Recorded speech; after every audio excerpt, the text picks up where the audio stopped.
Open Your Eyes is brought to you by the Belize Bank. Our country, your bank.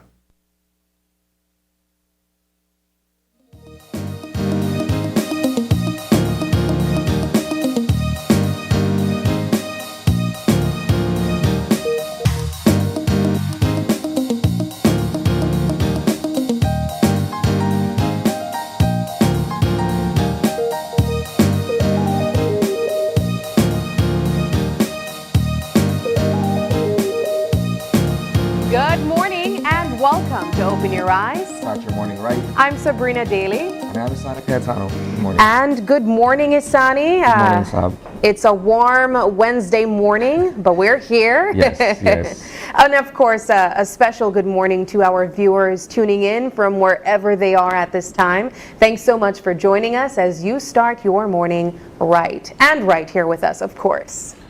Well, we're glad to have you back. Yes. In the wake of an otherwise frightening experience that you've had recently. Yeah, definitely. Let's talk about that a bit in terms of that experience and how you're able to sort of begin the process of working through what you went through. Well, exactly a week ago, last week Wednesday, I experienced a very traumatic road traffic accident. It was alone. I didn't have a crash with any other car. I heard some different versions of what persons believe took place. But I have to say that, one, I'm grateful to be here. As you would see there on the screen, my car took a really nasty flip last week Wednesday in the evening. I was actually headed to work, and this would have taken place on the Borough Boom Road. I'm thankful to be here. However, I have to say a special thank you to everyone that reached out to me, whether it's online on social media or in person, via phone, text message. Thank you so much. I'm so grateful to be here without any real injury. I walked away from an accident like that, Isani, with only scratches and bruises, really. And looking at that picture, I still can't believe it. But nonetheless, I'm here and I'm thankful to show up again with my viewers and really share what's taking place over the country. Mm-hmm. Well, it's a process that you're going to have to go through in terms of sort of coming to terms with what happened and being able to move forward from it. Yeah. So I wish you the best in terms of being able to fully heal mentally. Yeah. No. You're saying you're basically unscathed physically. Yes. At least the mental and emotional aspect of it. No, I absolutely agree, and that was something that a lot of persons who reached out tried to have me be aware that I might walk away physically unharmed, but it's the mental and it's the emotional aspect of it. And I will say, for the most part, I haven't experienced any real emotional trauma aside from just, walking away completely shaken up. I've been able to get back in a vehicle. I've been able to drive for the first time back on the highway, back to work yesterday. I still have my loved ones with me, but I have to say that I'm grateful because I know across the board it could have been much worse. Yeah.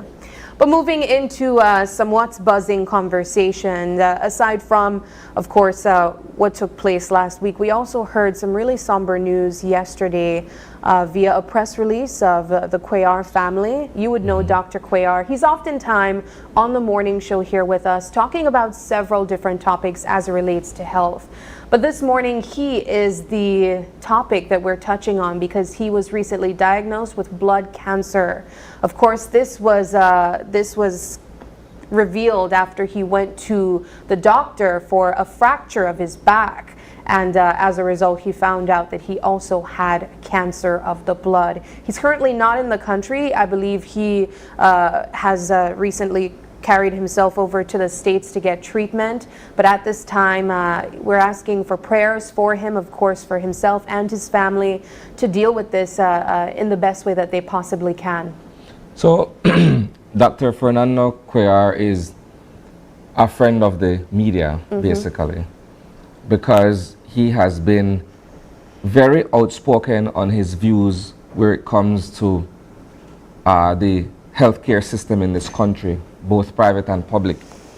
And because of that, he is a familiar face to many of us. He's a staple on the morning show. He's always here as a guest, sharing his opinions and views on medical breakthroughs, practices and procedures, and so on and so forth.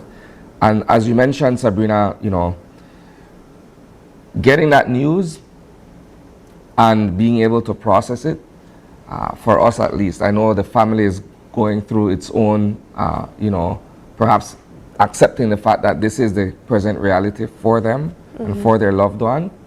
But for us here, you know, we're still coming to terms with that on our own, Yeah. you know, because when we look at doctors, and this is not necessarily me being naive, it's just, you know, perhaps the way we look at these individuals in the forefront of the healthcare system. These are like our superheroes, right? Yeah. We don't look at doctors as human in a sense that they're also susceptible to illnesses and so on. And so when we receive this kind of news, we're thinking, wow, you know, how could it be? Or how was this not detected earlier? Or all these many questions, because we're not necessarily seeing them as humans just like ourselves who are able to, you know, contract illnesses, develop illnesses, and so on. I can't imagine what the procedure must be like for treatment. I'm assuming some form of chemotherapy or radiation would follow, but cancer of the blood, you don't hear that often. You know, you hear the colon, the breast, the pancreas. All these types of cancer. You even hear bone cancer, but blood cancer is one that I haven't heard too much persons being diagnosed with. So I'm not sure what the process is like. How do you find out that you have blood cancer? I also don't know. But I do know that our thoughts are with Dr. Fernando Cuellar and, of course, his family. I oftentimes say when a person is diagnosed with a form of an illness like cancer, it takes an entire family to carry that person through. It's not a one-man fight. So I know that his family will need that type of support at this time. Trust me, I know I've been there. And I'm hoping, of course, that he's able to get all the necessary treatment and return back to Belize, to his family here in Belize, and of course his patients that are welcoming and hoping for him to return safely and in good health. So all the best to you, Dr. Cuellar. Our prayers are certainly with Dr. Cuellar and his family at this time. Yeah. Moving now into another tragic news that took place, or that was announced yesterday. It was actually breaking news. 7.5 earthquake took place in Taiwan. Apparently this has been the worst earthquake in over 25 years. As of now, I believe 4 persons have been announced as dead, but several others are injured as well. This earthquake, as we're seeing the aftermath of it here, as you mentioned, Sab, it's the worst in 25 years or so, and it took place 21 miles off the east coast of Taiwan, but with a magnitude of 7.5 on the Richter scale. You could imagine the devastation. You look at buildings that are virtually toppled. Yeah. Right? And some, as you saw there, are leaning to one side. So that speaks to the force of this particular natural disaster. I'm thinking, Sab, about the Belizean population of persons who are either at school or working in Taiwan. And we do have a large amount of Belizeans, yes, I believe, yes, that are living in Taiwan, but yes. Yes, I would want to hear from them at some point what that experience was like and what is being done by their Belizean community in Taiwan. I know we have an ambassador that's also in Taiwan, perhaps not in the particular area where this happened, but I'm certain that there should be some kind of an effort on their part to be able to ensure that the Belizeans who are there are safe and secure, notwithstanding what has happened. I believe it was also announced that a small tsunami was announced that they were watching for it. I believe the waves were as high as a foot.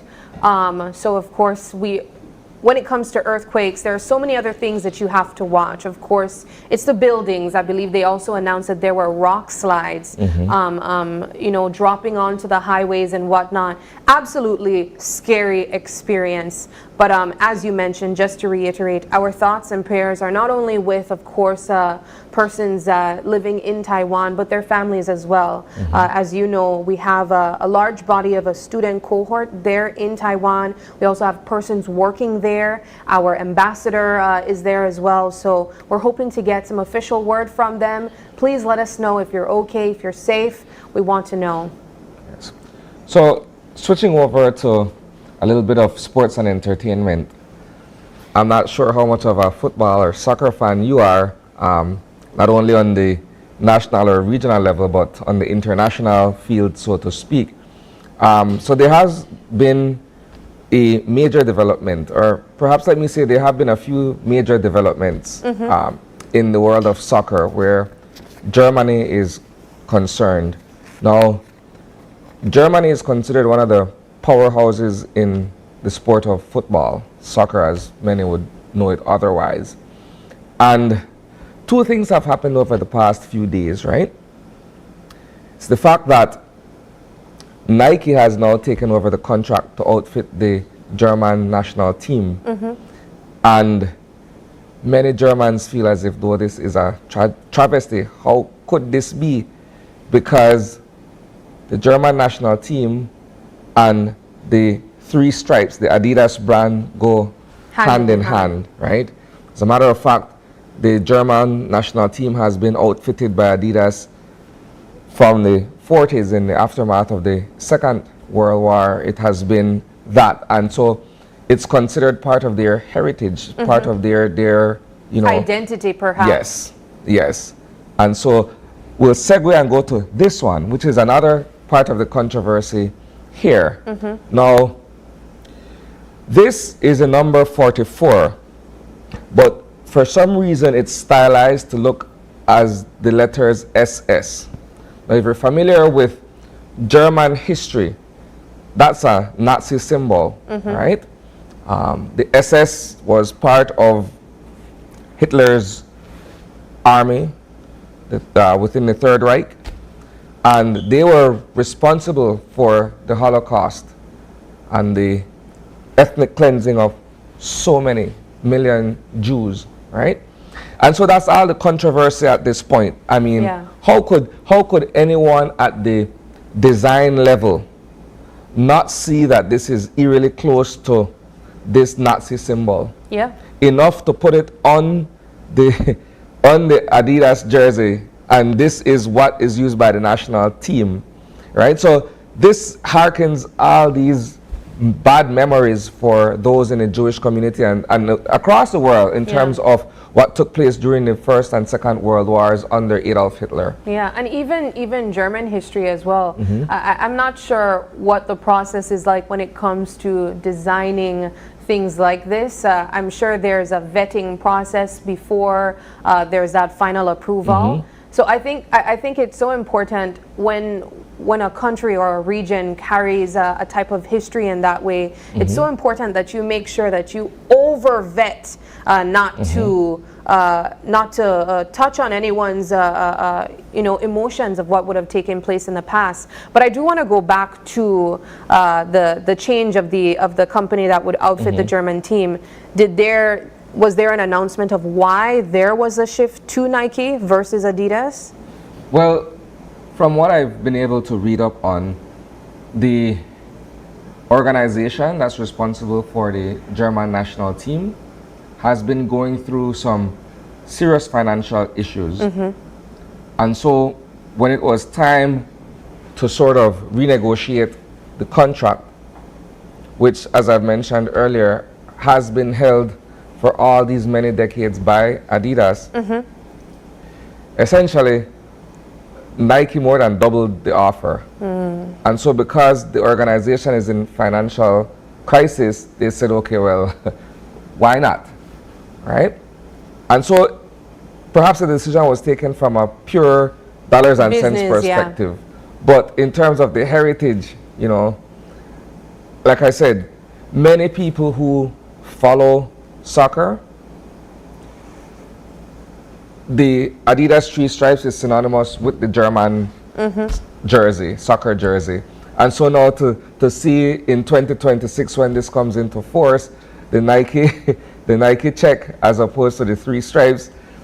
I think the German population, those who are, you know, huge soccer fans, will have some kind of reckoning. Yeah. some, you know, getting used to the idea that it's no longer their particular country's brand. Because if you look at how that is set up, you know, Adidas and Puma are both German brands that are huge. Those are established. It's like US and Nike, US and McDonald's, so to speak, right? Those are heritage brands. Yes. All right. Well, I mean, as you mentioned, it all came down to business. It's who gave the bigger check, and in this case, Nike has the bigger check mark. Yes. Our final topic, yes. though, this morning, again, we're kind of lightening up a bit. Notwithstanding your incident over the past week or so, have you had a chance to listen to Beyonce's new album? Not in its entirety, but I have been able to listen to a couple of the songs so far. I won't say, I don't want to give a full review because I haven't actually consumed the entire project, but the couple that I've heard so far, I enjoyed them. I heard her feature that she did with Miley Cyrus and also Jolene. So those are my two, aside from the two singles that she released. Yeah. So the album is 27 songs or 27 tracks deep. So it's a sprawling piece of work, right? The fact that I'm on vacation, I've had the world of time to sit and digest this thing, right? And it is critically acclaimed, hands down. Like I'm someone, because of my love for music and you know, getting diverse views on artists and the body of work that they produce, I've been reading a lot of reviews on it. Aside from my own personal take on having listened to the album 5 times. Was it that good? It's because I'm working through it, right? Okay. Just the same way I'm working through Tyler's self-titled debut. Same way I'm working through... He's a mega fan, by the way, guys, of Tyler. He's probably Tyler's biggest fan. Admittedly, yes. yes. No, so I'm you know, I've devoted, you know, hours listening to this thing and trying to take it all in and what have you. But I'm simply saying that this album release and the fact that it is all the talk across the music industry, right, is trending in the best possible way, simply because it's sort of bucking against a system. Yeah. And I've always told persons, and I maintain that a majority, if not all, of popular music is derived from the black experience. Can't run away from that. You can't run away from that in any genre. And so the fact that country music was one of them that has sort of been appropriated and usurped for its own purposes with another population, it's a taking back, you know, of what was initially the part of the black experience. And so this album brings a lot of discussions. The issue of artificial intelligence, for instance, and the fact that with the production of this album, real instruments were used as opposed to digitally recreated sounds and what have you. So when she's talking about the banjo or the folk guitar, it's actual, real and live instruments as opposed to programmed sounds and what have you, right? So there's a lot, but it's an interesting album. I'll encourage you, when you have some time, sit back and listen to it. I know that she was awarded, I believe it was yesterday or the day before yesterday, the iHeart award, and it was presented to her by Stevie Wonder. Yes. And she credited him for playing the harmonica on her song Jolene. Now, I want to say, if you are a fan of Dolly Parton's Jolene song, you know what it's about. Dolly Parton is pleading to this person, Jolene, to leave her man alone. Well, Beyonce took a total different take on this song and warning her, if you don't leave my man alone, it's going to be me and you. So it's quite interesting. I'd also encourage you guys to check out the project. Yes, it goes back. I'm glad you brought that up as part of what's your listening experience so far, but it goes back to Lemonade, right? Yeah. The whole line with the Becky with the good hair and what have you. it's a flip. She kind of, you know, tweaks Dolly Parton's lyrics to and take it on as her own, which is creative because Yeah, if and I you're think sampling, you want to yeah. be able to, you know, infuse part of your identity into it. Yeah, but what I will say is that apparently, according to Beyonce, this album was created 5 years ago. So I'm sure some of the music that we're hearing or some of the lyrics that we would be hearing would be based on her experience that she would have had 5 years ago, which would also be around the time that the Lemonade album came about as well. So it's interesting to see different versions of what she was feeling. Of course, in that song Jolene, I definitely appreciated that take as well. But moving on, we do have a show to take place. And of course, moving on, we have our eye-opener. And our eye-opener is taken from dailyom.com. And it goes like this. Our gratitude deepens when we begin to be thankful for being alive and living the life we are living. Often when we practice being thankful, we go through the process of counting our blessings, acknowledging the wonderful people, things, and places that make up our reality. While it is fine to be grateful for the good fortune we have accumulated, true thankfulness stems from a powerful comprehension of the gift of simply being alive regardless of our circumstances. In this deep state of gratitude, we recognize the purity of the experience of being, in and of itself, and our thankfulness is part of our awareness that we are one with this great mystery that is life.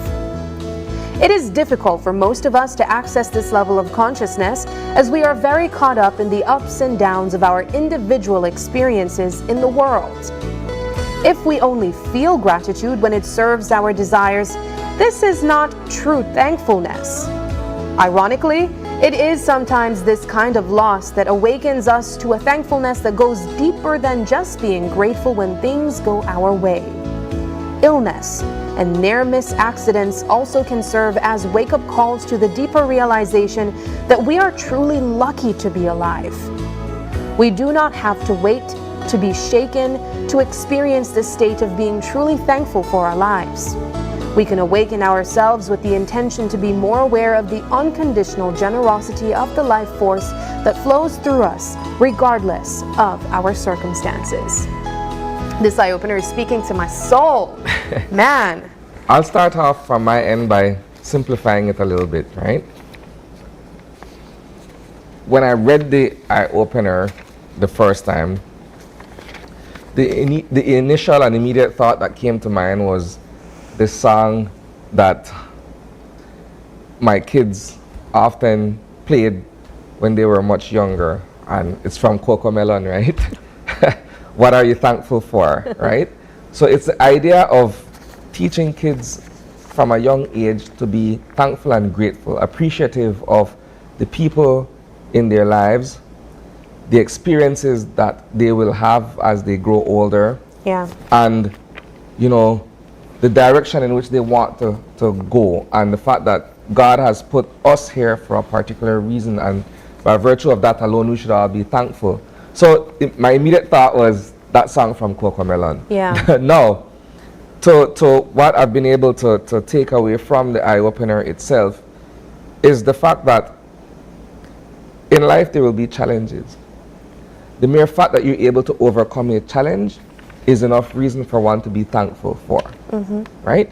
Because a lot of times things happen, we don't come to terms with it, and we don't really understand, and we walk away feeling, well, why me, or why did it happen that way? You don't look at it as, you know what, but I survived it. I was able to learn something from it. Or, you know what, we may not necessarily agree on everything or get along very well or whatever, but to have you in my life is something that I should be thankful for, and that sort of thing. So I think those to me are the two major things that I take away from the eye-opener. No, absolutely, and I share with that sentiment completely. I think for me, I wonder even if our producer was thinking of me when she chose this eye-opener, because it really speaks to what my reflection has been like for the past week. I remember when I had that accident in Sani, one of the first things that crossed my mind was, oh my gosh, my car is totaled, because indeed it was.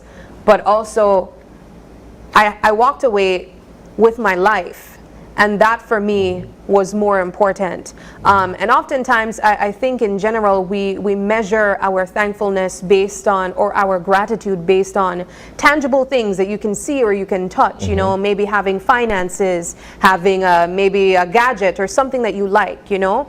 But we often take for granted the things that we oftentimes can't touch. And that's maybe the love that you experience with your family, the life that you have. We take for granted that we're able to wake up in good health and strength.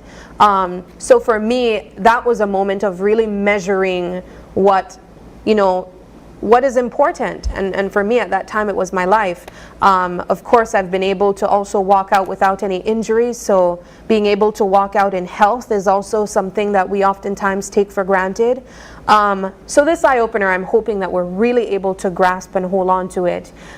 We shouldn't only be thankful when there's something good taking place. Be thankful when it's stagnant, when there's nothing really exciting happening, and even when there are challenging times, as Isani mentioned, because there's always something to be thankful for. And the top of that list, of course, should be your life.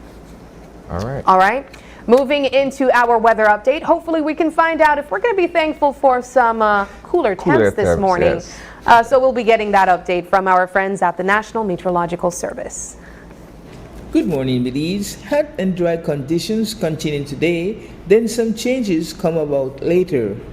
The 24-hour forecast for Belize and her coastal waters calls for sunny and hot conditions today with no rainfall, and high temperatures today are expected to reach 91 degrees Fahrenheit along the coast to 104 inland and 87 over the mountains. A heat alert remains in effect, and therefore residents are advised to stay hydrated and avoid outdoor activities as much as possible, especially during the afternoon hours. Tonight, the skies will be partly cloudy, along with a few showers or isolated thunderstorms, and low temperatures will drop to 80 degrees Fahrenheit along the coast to 72 inland and 68 in the higher elevations. The winds will blow from the east to southeast at 5 to 15 knots, and the sea state will be choppy. A high tide will occur at 6:37 a.m., followed by a low at 10:36 a.m. Another high occurs at 5:03 this evening, and a low at 12:53 tomorrow morning. The sun will rise at 5:45 a.m. and set at 6:06 p.m. The moon set at 1:08 this afternoon and comes up at 2:40 tomorrow morning. The outlook for Thursday through to Thursday night is for cloudy spells, along with a few showers and isolated thunderstorm as a late season cold front approaches the country. In the sargassum forecast, the risk of sargassum affecting beaches across the country has been increased to medium, as latest satellite imagery show more mats approaching the area.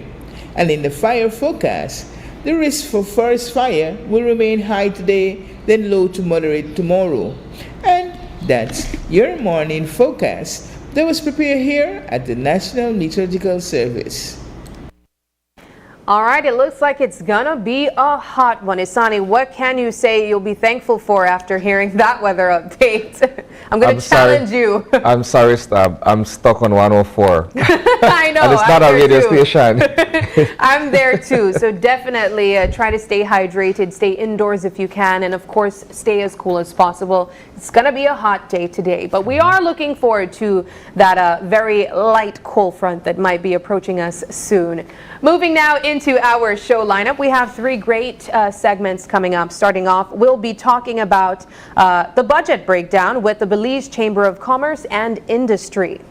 Our second conversation this morning is all about skincare and the tips that one needs to prevent skin cancer. And in our third and final segment, we'll be talking to the owner of a small business called Juiced by Mar. And she'll be talking to us about a variety of health DIYs, juice blends, and of course smoothies. So I'm looking forward to each and every one of these conversations. But we got to take that first break, and when we come back, it's all about BCCI's budget breakdown. Stay with us.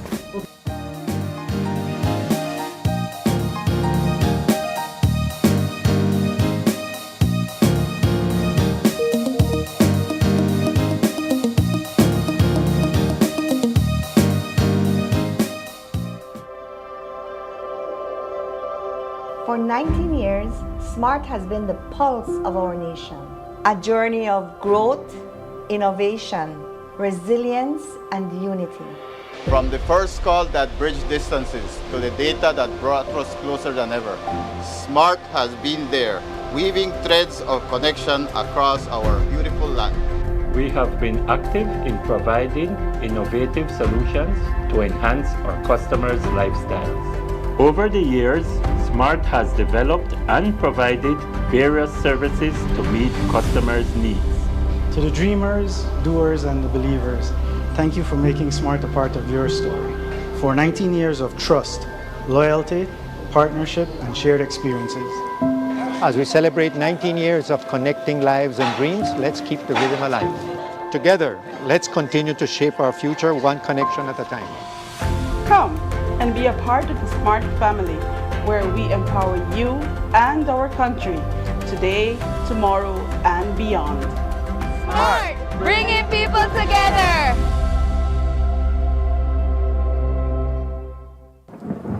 Here you go, babe. Thanks, babe. How did it go? Good? It was good. God, I think it'll get hot out there. Think I should go close the window.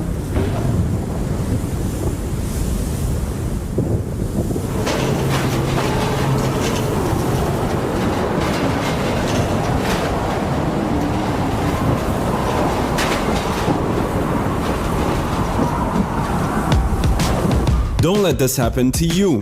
At Design Depot, we have Oran windows, exactly what you need to weather any storm and keep you safe. With Oran, you get strength, durability, and security. Oran features a strong double latch that closes securely, all at an affordable price, only at Design Depot.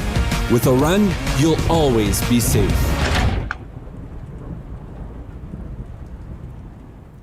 From now on, when you visit Uno, you will experience an A+ power in all fuels. Dynamax Plus, the formula with the ultimate technology in additives, provides an A+ power and A+ performance. Dynamax Plus, A+ power and A+ performance to reach further with less fuel consumption. Dynamax Plus, available in all fuels. Uno, a different energy. 2,251,000 slices of watermelon are eaten by tourists each year in Belize, benefiting local farmers and processors directly. Tourism means business. I'm David Humes. This is Vanessa Humes. We own Ladyville Cool Spot. Belize Bank save us a lot of time. Working with them, we can keep track exactly what we spend. We recommend Belize Bank 100% because we don't have to go to stand up in line, and we can check on our account right from our house. Working with Belize Bank is the best.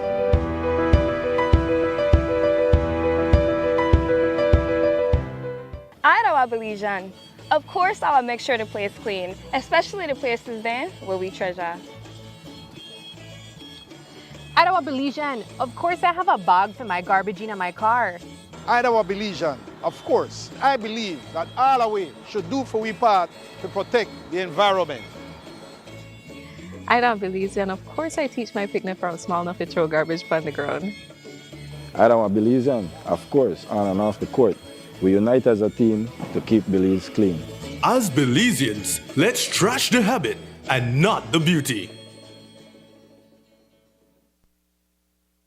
Are you looking for low-cost television advertising? Have we got a deal for you? Advertise on Channel 5's Daily Classifieds.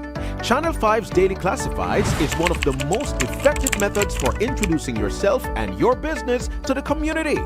Use our Daily Classifieds to recruit employees, promote specials, promote your products or services, promote a business opportunity, increase traffic to your website, and advertise items you have for sale. Let us help you to save valuable time and money. Call us today at 280-0013 or visit us at our offices on Coney Drive to discuss how we can help your business grow affordably. Channel 5's Daily Classifieds. Advertise today.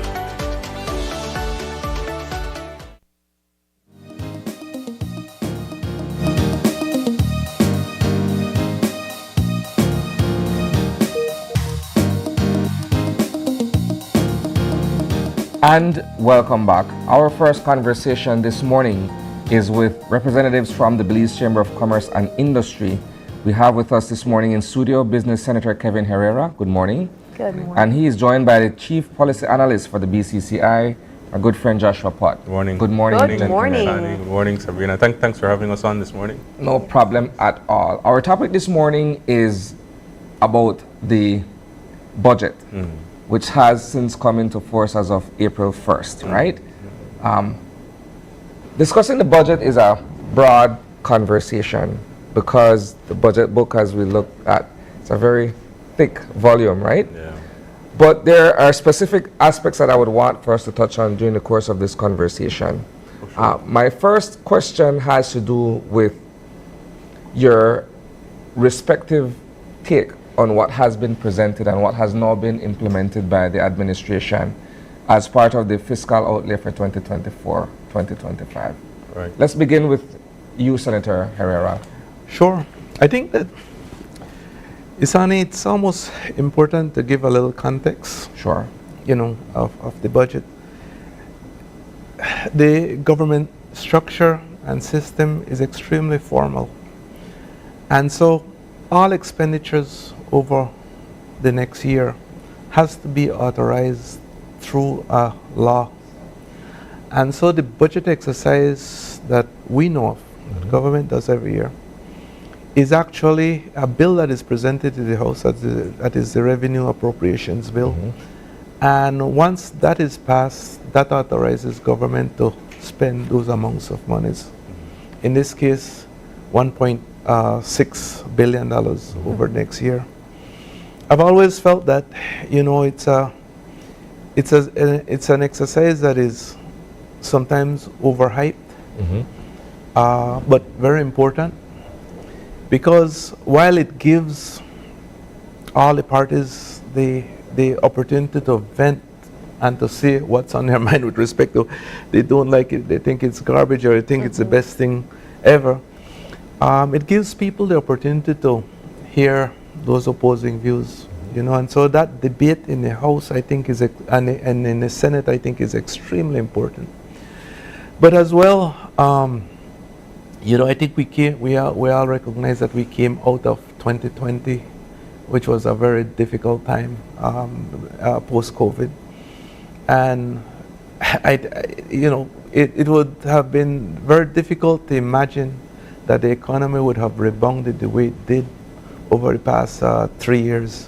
I think it went from 17% to 8%, and last year it was 4.5% growth.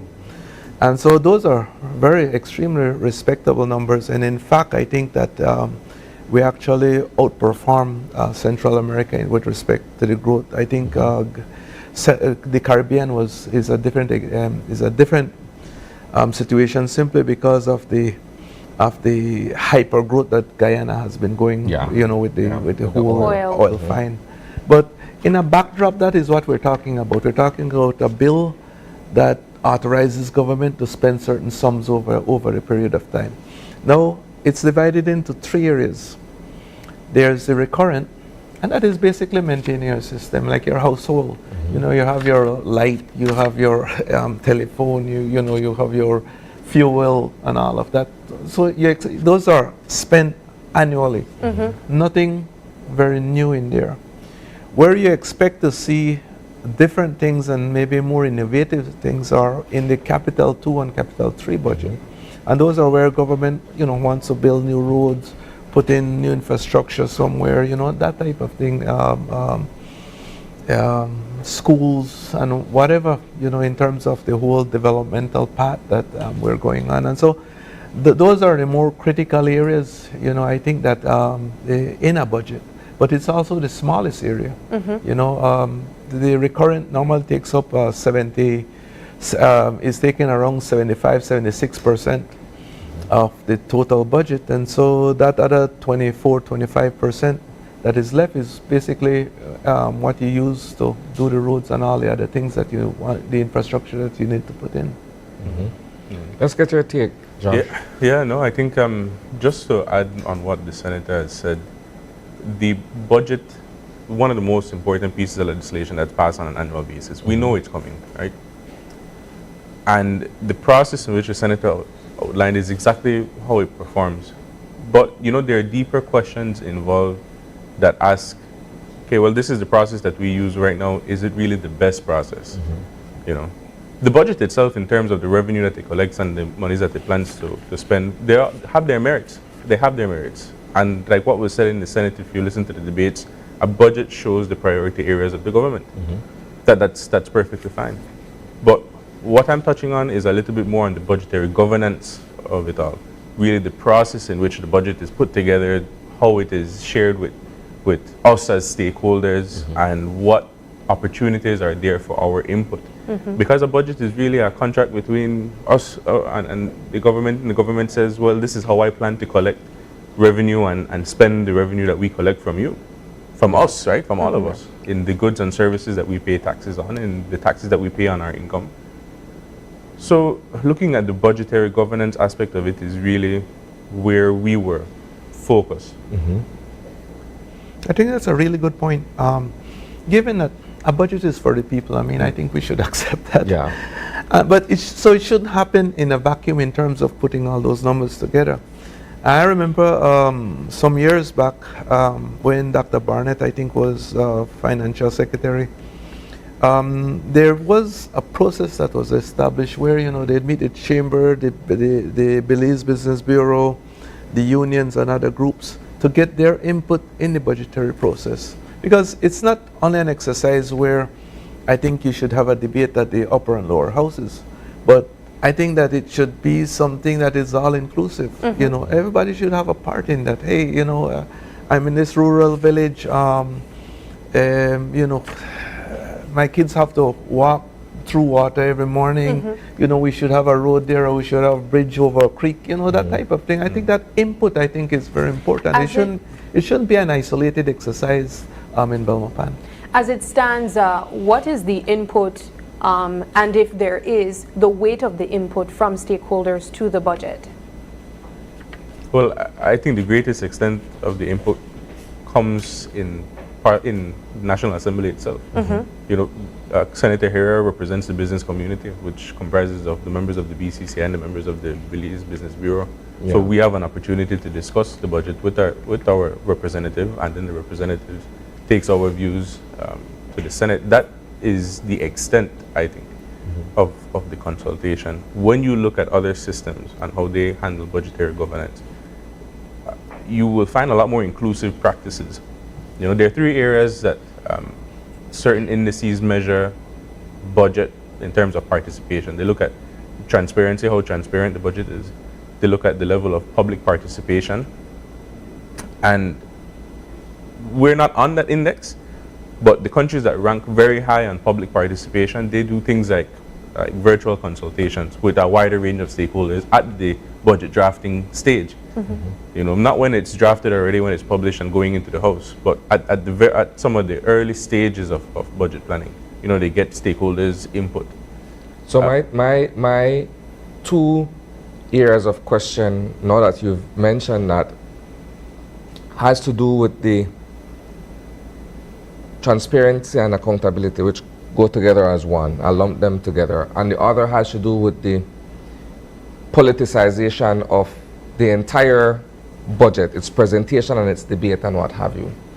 Because at the parliamentary level, if there isn't the kind of public consultation with various stakeholders to get their respective inputs, and it's only brought for presentation, and you're saying to me, here is a draft, but in essence, the draft is really the final copy, right? You come and you present that. Naturally, what has happened over all these many years, because we have a two-party system, the government of the day beats its chest and says, this document is the best thing in terms of what will happen over the next 12 months with the finances of the country. And naturally, the opposition says, this is the worst thing ever. And so it is lauded on one hand and trashed on the other hand. And it's implemented on the 1st of April as the beginning of the fiscal year.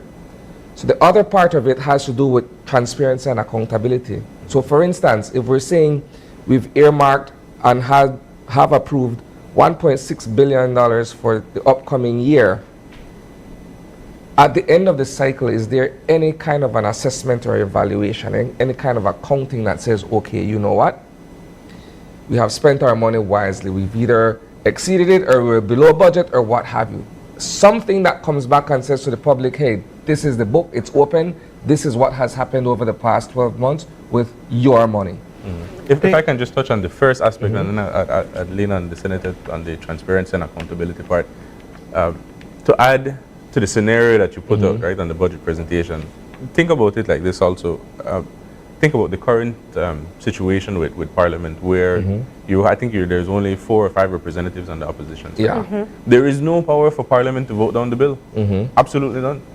Because the government side would not vote against it. And at this point, we have a super majority, so... Even if you had a simple majority, there's very little space for the budget to stop. Yeah. When it moves to the Senate, it's debated and a vote is taken, but by design, the Senate isn't allowed to vote down money bills after a certain part. It is a bit of a technicality there, but yeah. The point is that there is very little room for the budget to be voted down. So when it is presented, when it is published, and looking at the Ministry of Finance's website, it was published on their website on the 8th of March, right? The budget debate started that same month. There's very little opportunity for budget to be stalled, you know. So when it gets presented at the House, it's basically a done deal. Yeah, that's what I'm saying. It's presented as a draft, but in essence, it's completed. Right. Let's get your take, Senator. One of the things that always struck me about the national budgets, and I'm talking about the debate now, is that how little the budget is debated in the House. I mean, there's a lot of grandstanding, but there's That's so true. little that is actually discussed about the budget, and so they use this opportunity to grandstand about everything else, you know, and that they've done. Yeah, and to you know, to criticize the other side and stuff. But there's very little that is actually discussed in terms of the numbers and what is in the budget. But I think it really asks kind of an extremely important question with respect to the accountability of it. That is where the system is really broken, and it's broken really badly. I don't know if you were able to listen to my Senate presentation, but a big part of the first part of my presentation dealt with the accountability part of it. We have an extremely efficient system to present these budgets yearly, on time, every year. The budgets are presented, and the bill is voted on, and government is authorized to spend for another year. But what they don't tell you is that the accounting for those monies is a lot less. In fact, it's a completely broken system. I'll give you an example. What we spent for 2014, 2015 was the last time that is the last set of accounts that the Auditor General has audited. And she has not audited anything after that, simply because the Ministry of the Accountant General, who reports to the Financial Secretary, has not presented any accounts to audit since 2014, 2015. And so we on JPAC, which is the Joint Public Accounts Committee, we have reviewed all that backlog from 2014, 2015 and back, we cannot move forward on anything else because those accounts accounts have not been presented. Now, It seems like you're describing to me what would eventually become a forensic exercise by the time you get to everything going back to 2014, 2015. Which shouldn't be, because if you look at the Finance and Audit Reform Act, which was something I'm sure you all remember the situation in 2005 when, you know, the unions and the private sector. The unions and the private sector were shutting down everything, and we were saying, you know, we want more accountability, and so we were locked up in a room for days. The chamber, the BBB, the unions, government, and we hammered out that entire act over about 3-4 days, late into the nights. One of the things we had put in there especially was to try to address the accountability factor, because in those days, I mean, in 2005, there were serious concerns about accountability.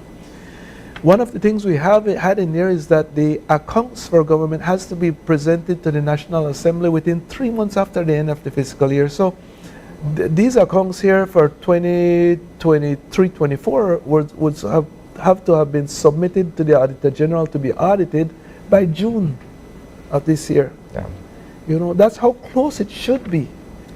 Yet we are 9-10 years behind that. And so this is some of the areas I think that the media, people in general, the public, the Chamber of Commerce, BBB, unions, everybody, we have to continue to hammer at this and to hold governments accountable with respect to this. It's one thing to authorize the spending, but we need to see how it was spent. Well, hence the reason I'm saying that by the time we would get around to it, it would be more of a forensic exercise than anything else, because we're going digging for bones when essentially it should be presented to us within a timely manner to do a thorough review of it. Now, it brings me to this, though. And by that time, those who move those bones around likely would not be in the system anymore sometimes, or move somewhere else, and so it becomes a very difficult exercise at that point. Okay, so now, it brings me to this, the role of JPAC, because there was also all of this noise being made a few years ago about constituting a Joint Public Accounts Committee to look at previous budgets and expenditures of the administrations of the day. It seems as if though their hands are tied, considering the fact that there is a decade-long backlog if we're looking at 2014, 2015 to present day. If there's one thing I really wanted us to achieve in this 5-year period, I think we all wanted to make a difference. And if there was one thing I think we wanted to achieve, was if we could bring all of this up to date.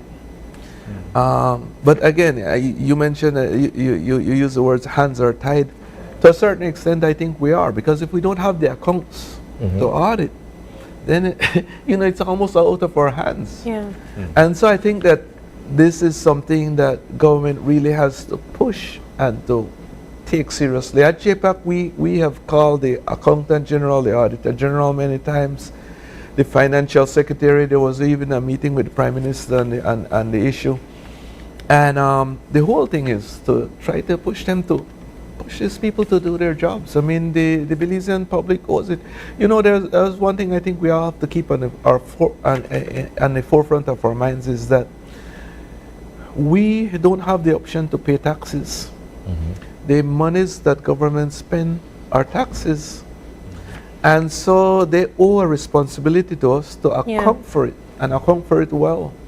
And that is where I think we've failed tremendously over the years in terms of holding government a little more accountable in that area. So, considering the conversation that we're having, what would you say should be the first step we should take to make that shift, to have more transparency and accountability when it comes to the budget? What do you consider the first step to be? I think we have to make sure that we comply to the Finance and Audit Reform Act, bring those accounts up to date, because like Isani mentioned just now, you don't want to be looking at these numbers 10 years from now. Right. I want to see what happened as quickly as possible, so that we could make adjustments, address things that may have gone wrong, learn from the past, capitalize on opportunities, that type of thing. But you can't do that 10 years back. And so that is it sounds simple, but it's extremely important that we become current, so that we don't only have a government exercise that is looking at the budget, but we also have the accounting process that is current and on time. I think that would be of extremely importance. One of the weaknesses in these systems, and maybe what separates some of these countries from the more developed ones, is that even though we may not have the amount of resources that some of these, we also do not take care of our resources the way we should, you know, and account for it. I think we all see from time to time, you know, people being held accountable in other countries for simple things. And in Belize, I mean, we're far away from that. I think that that is certainly something I think that we could work on a lot more. Yeah. I mean, we've seen how the conversation has gone so far, and it really shows how many things affect. We've started with the budget. Yeah. And we're all the way into the transparency and accountability part. It demonstrates that there are so many moving parts to this process that all need to work together for the system to work. Right. And I think objectively speaking, the system has not been working the way that it should. And that causes difficulties in certain areas, not only in the administration itself, but even, I would think, taxpayers' attitudes towards the system itself. That's you know, you true. talk to a lot of people on the street, you know, there's a lot of apathy. You know, like, why would there's basically an attitude, why would I involve myself in discussing the budget when it's going to pass anyway? Like it's almost as if they feel like they have no say in what's going on. Yeah. I think in addition to what the Senator says on how we can improve the system, we also need to add greater tools for transparency. Like I had mentioned earlier, there are other parts of the world that it's in the law that the budget has to be present or published 2 to 3 months before it goes to Parliament. You know, it gives people ample time to do the research, to do the investigation, to disseminate information to a wider body and get the feedback that it needs. In addition to that, if it is that Belize had a process where, you know, it included stakeholders from the budget planning phase, introduce that again. You know, you can't be too transparent in these things, I think, and you really need to have an inclusive process. These are not ideas coming out of the chamber or coming out of Senator Herrera, and these are established principles of public finance.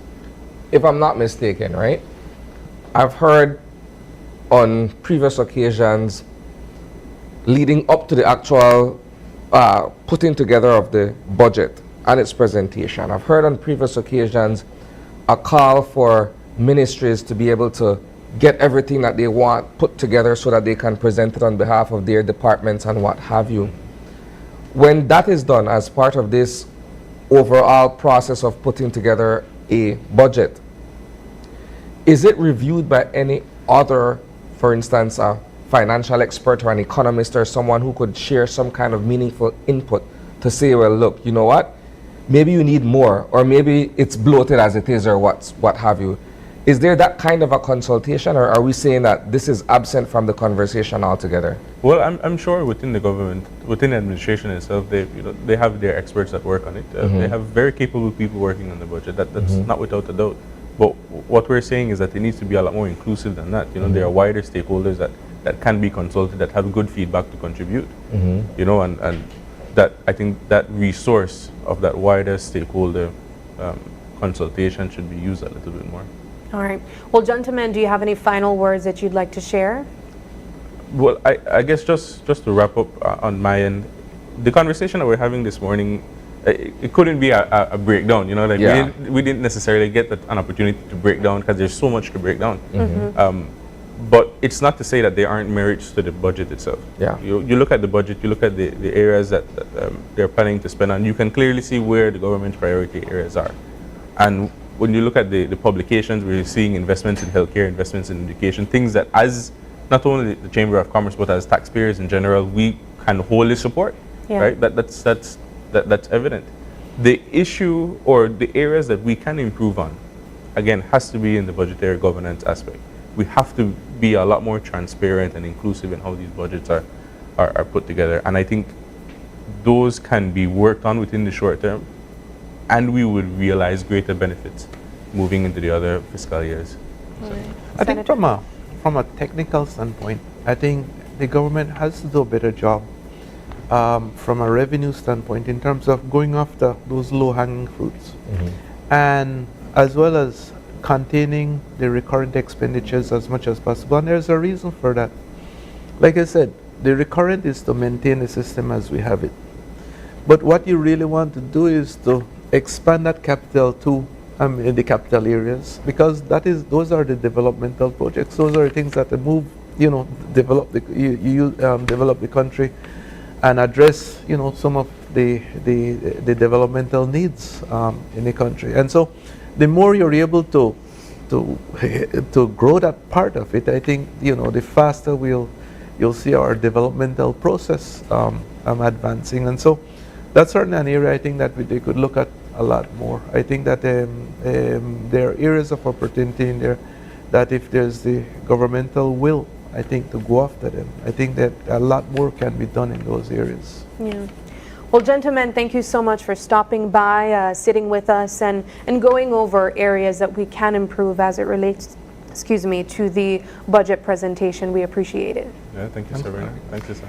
All right, we're going to take a quick break, and when we come back, the conversation switches over to skincare tips to prevent skin cancer. Stay with us. We'll be right back.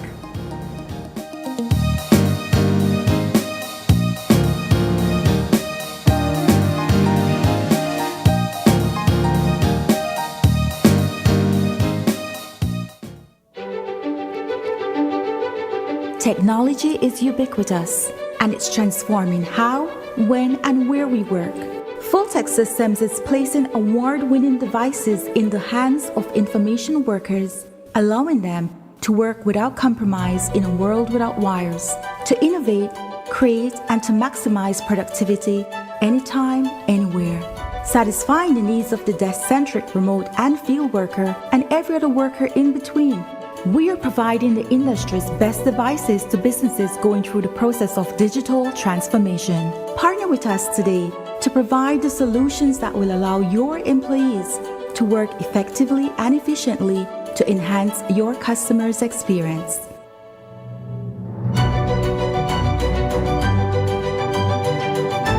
Fulltech Systems, your technology center, where you'll come for the price but stay for the service. Make Atlantic Insurance a part of your travel plans when traveling to Chetumal, Cancun, Merida, or anywhere in Mexico. Whether it's for vacation, to conduct business, or just relaxation, you can purchase a minimum of 1 day or any number of days desired up to 1 year. Atlantic Insurance offers certified and reliable insurance policies from well-established Mexican insurance companies. For more information, you can visit any of our offices located countrywide or call 223-2657. To purchase online, visit our website at aicbelize.com. Travel with the best insurance coverage. Travel secure. Travel with peace of mind. Travel with Atlantic Insurance, insuring you from life's unexpected.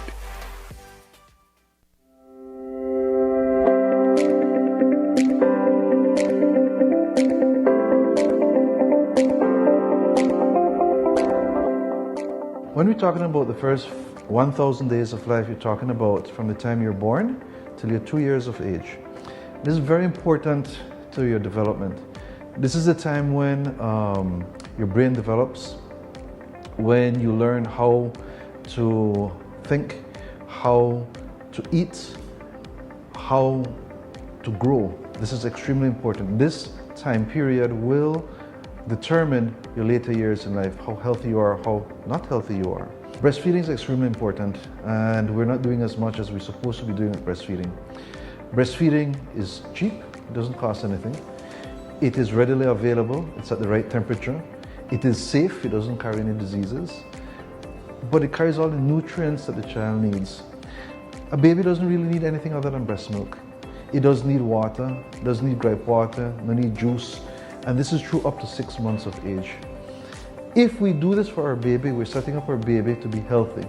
Babies that only breastfeed have less infections, they don't have diarrhea problems or ear infections like other children. So we're really pushing and promoting the first 1,000 days of life, exclusive breastfeeding. After a 6-month period, we then need to introduce food for the baby. But we're not going to be introducing chips and Ideal and soft drinks. If you choose to give a breast milk substitute to your child, there are certain risks that you run. When you start introducing these canned products to that young intestine, what happens is that you strain it, you make it overwork. Baby becomes constipated, bloated, colicky. Studies also show that these babies, when they get old in life, these are the ones that get obese, they get hypertension and get diabetes.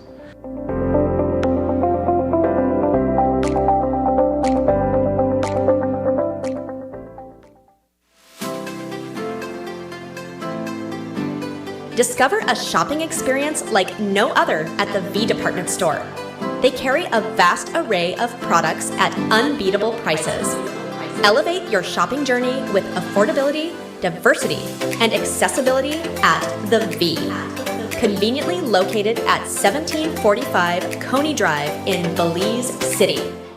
Hi, my name is Lincoln Fowers and I work at U-Mall. 100% I will recommend Belize Bank mobile banking to everyone because it saves time, money, and gas price because gas price is high right now.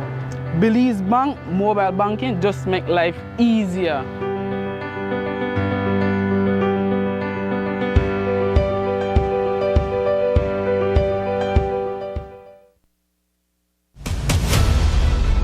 Isani Cayetano, Marian Ali, Paul Lopez. Your News 5 Belize teams do whatever it takes, go wherever they need to go, so you can catch the story wherever you are, whenever you want, on whatever device. Channel 5 Belize on television, Facebook, Instagram, and YouTube, because news is now everywhere, all the time, and so are we.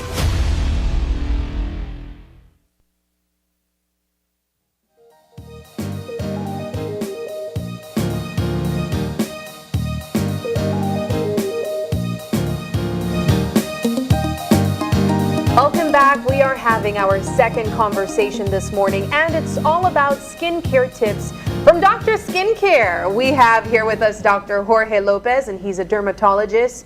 Thank you so much for joining us, Dr. Lopez. It's always a pleasure to have you here with us on set. Thank you. It's always a pleasure as well. All right, so we're talking about skincare tips or preventative measures to prevent skin cancer. First off, I wanna just touch really quickly on the importance of preventing these or using these tips really, because as you mentioned to us, skin cancer is something that you can prevent. Let's talk about that.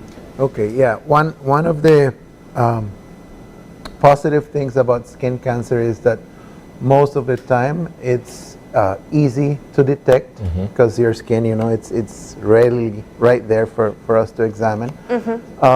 When it comes to prevention, it's very, very important that we understand the concept of photo damage or sun damage. And this is the damage that UV radiation would cause on the skin. And the important thing to remember is that it is cumulative. So it adds up through time, right? So oftentimes when I ask my patients that have skin cancer before I do surgery or a procedure on them, I ask them, okay, so this means that you've been exposed to a lot of radiation, right? A lot of sun exposure. And they would say, well, no, you know, for the past 10 years, I've been mostly indoors. But when I ask about childhood or adulthood, oh yeah, you know, I used to go on my boat every day, or as a kid I got sunburned several times. So the skin has a long memory, right? And what we do starting childhood actually will have consequences later on. So that brings me to the very first thing is to definitely avoid being out in the sun, definitely avoid getting sunburn. We know for a fact that if you get a sunburn and there are blisters on your skin, just by getting that blistering sunburn, your chances of having skin cancer immediately doubles. Wow. And then if you have 5 or more sunburns, that also doubles the risk of you having skin cancer. When you say blisters, you mean when you get so sunburned that your skin would peel? Yes. And sometimes you get blister depending on your skin type, right? Wow. So a blistering sunburn immediately you get one, you know that you doubled your chances. That's kind of scary, the thought of it, considering the fact that we often encourage kids to get out there and you know, enjoy being outdoors. That's on one end of the spectrum, if I could describe it as such. On the other end, you have laborers who toil in the sun. That's what they do. Yeah. So you have fishermen who are out there exposed to the sun every day. You have cane farmers, for instance, who may not necessarily always go to their long sleeves and gloves and what have you, but they're exposed nonetheless. And these are recreation and these are livelihoods. Yeah. So how do we reconcile that thought? Yeah. Well, you know, first of all, being outdoors, it's great. It's healthy, right? So and definitely for kids, right? It's a very good thing. The only thing is we have to take some measures. For example, appropriate clothing, right? Yeah. Widely brimmed hat, long sleeves, you know, and sunscreen on the areas where your clothes are not covering. If you do that, you're pretty much safe, right? So it's a little bit of adjustment in terms of lifestyle. For example, if you're a runner, right, you don't want to go and run at 1 in the afternoon. You would like to do it earlier in the morning, or 6, in the evening, right, or later in the evening. So it's just being a little bit mindful and making adjustments. You don't need to give up your active outdoors or outdoorsy lifestyle. Okay. Right? There's one point that I wanted to bring up, because you mentioned wearing protective clothing, whether it's a hat, sunglasses, long sleeves, whatever it is. Do you need to use sunscreen if you are wearing sleeves or longer sleeves or protective gears? That's an excellent question. Okay, so first of all, when it comes to the clothing, it's not every cloth that would protect you equally. You want something that is, the fabric is tightly woven. You would prefer lighter colors. That's also important, because like darker colors, they would absorb and then they make you more hot and you know, just more uncomfortable. So the type of clothing, it's important. There are some clothing that are specifically, or they do bring with some factor to protect your skin from UV. There's also some detergents that bring that protective factor in it, so you could do your laundry with them. But yes, clothing, it's important, you know. And then hat. The ears is a very, very common place for us to get, for us to see skin cancer.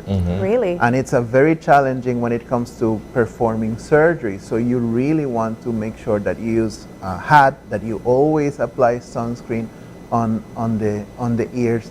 Now, with the sunscreen, it is important to apply mostly on the areas where your clothing are not covering it. Right? That should be enough. You don't have to do it under the clothes, right?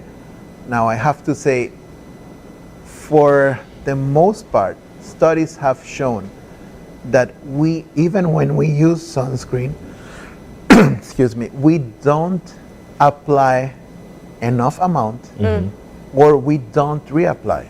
I get this in my office all the time. You know, I ask my patients, do you use sunscreen? Yes, every day in the morning.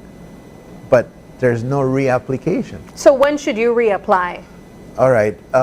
We think that reapplication of the sunscreen should happen around every 2 to 3 hours, whenever you are outdoors, right? Because if you're in the water, the sunscreen would last about 80, 90 minutes, right? So you need to be reapplying. If you sweat, that also decreases the effectivity of it. If you are by the beach, the reflection of the water, the sand, that increases UV radiation in about 25%. Wow. So you do have to reapply. Let me ask you a question here, Doc, regarding melanin and the lack of melanin, and whether that has any direct impact on skin cancer if you're looking at persons who are dark skinned, for instance, versus persons who are lighter skinned. Okay, thank you for bringing that up. That's a very interesting question. All right, so let's start here. Our skin gives us some type of protection against UV radiation. And it's said that a person with very light skin, they would have a SPF of 4 to 5. A person with very dark skin would have a SPF of 13.5. Now, 13.5, it's not even half of what we recommend for a sunscreen, which is 30. SPF 30, it's the minimum. So even though darker people or people with darker skin would have a little bit of extra protection, it's not enough. It's not enough. To prevent skin cancer. And the sad thing is that the concept in people's mind is, okay, I'm dark skinned, so I'm not going to have skin cancer. That leads to the fact that these people with darker skin would come to see us later when the cancer is more advanced. So there's actually a higher mortality in people with darker skin, because simply we are not thinking that it can happen to us. Right? Let's go back a bit, Doc.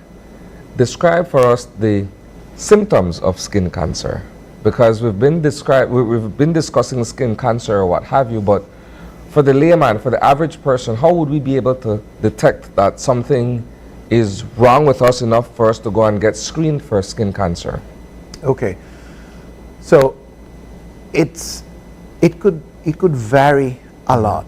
It could look very, very different, right? But I believe the best advice is to know your skin. You know, I have a mole on my thigh, or I have a mole right here on my shoulder. So if you would examine your skin, say, every month, and the moment you notice anything new on your skin, the safest thing is to go and have it checked.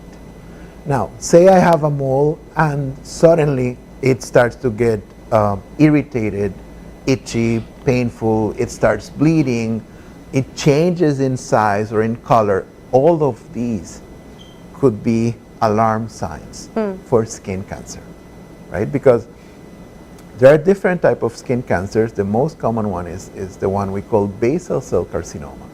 And luckily, this one grows very, very slowly.